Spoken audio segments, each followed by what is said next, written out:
the children's librarian at the Waukee Public Library, and I'm here with today's elementary kids maker project, which is going to be dissecting owl pellets. So what you're gonna need for this project is an owl pellet, and if you got a pack from the library, then you'll already have one of these in there. And you can also get them pretty easily online. They're really inexpensive, and most of them come from raptor centers where they rehabilitate birds. And then you're also gonna need a few tools to use in your exploration of the pellet. So we have a pipette and some water because you do need to get this a little bit wet. And then things like a small paintbrush, a craft stick, or a toothpick will help you break apart your owl pellet. And then a really important thing is you're going to need a pair of gloves for this project. Pellets are not poop. They are made up of the fur and bones that are not able to be digested by a bird, but still it's a really good idea to keep yourself safe with a pair of gloves for this project.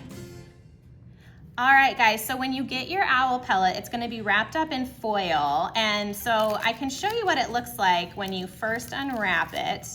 And you'll notice that it's just exactly like what it sounds. It's like a pellet. That's exactly what it looks like, kind of like a little rock.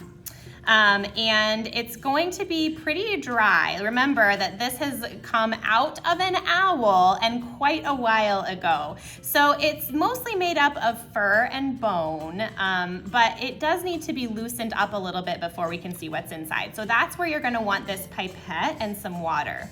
So you're just gonna wanna dab some water on, and it might need to sit for a little bit so that it's kind of pliable.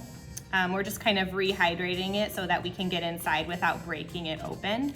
And once it's a little bit damp and has soaked in, you're just gonna carefully use your fingers to open it up. And then that's gonna give you a better surface to work from. So I've already started this pellet here, and you're just gonna wanna use the tools that you have, just simple things, to break it up. So you can see right away we've got a bone here. So if I wanted to expose that, I'm just gonna use the stick and the toothpick to carefully pry away what's on the outside. And you do need to be very gentle because these are just little rodents' bones, so they're pretty thin and very tiny. So you wanna move very carefully. And if it's hard, you can always add a little bit more water in there to give you a little bit better surface to work from. And as you break a bone apart, you can kind of put it off to the side and really clean it off. You can get all of that remaining fur off of there, and then you'll really be able to see the shape of the skeleton. All right. So now that I've got this piece out, you can kind of look at both sides, make sure it's cleared off. You can get your brush in there to get some of the extra dirt away.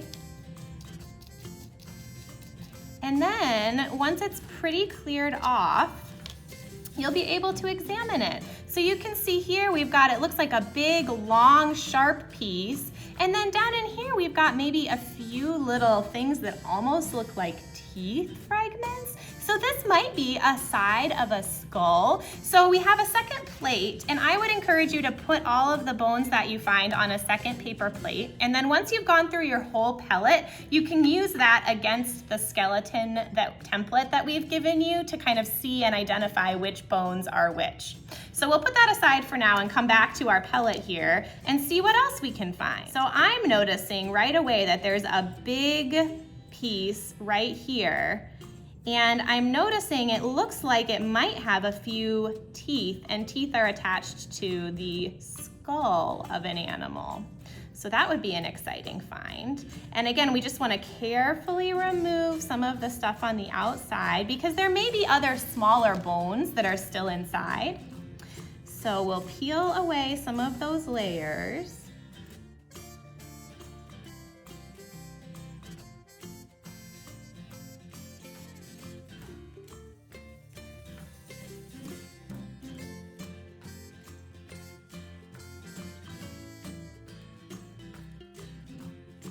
All right, so check that out, guys. I think we do have a skull. So here's the little teeth of the critter.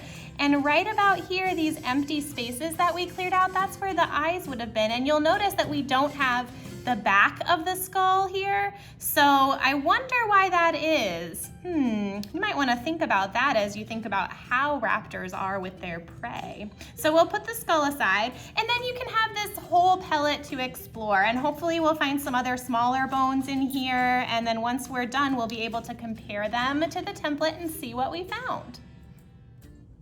All right, so I hope that you had fun exploring your owl pellet.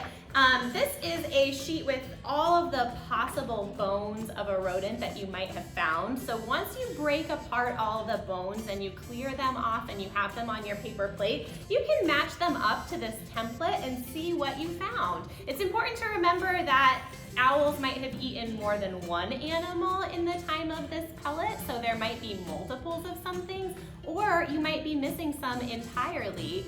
So it's kind of fun to match it up against the template and see what you got. Thanks for exploring with us, and remember to wash your hands when you're finished with this project.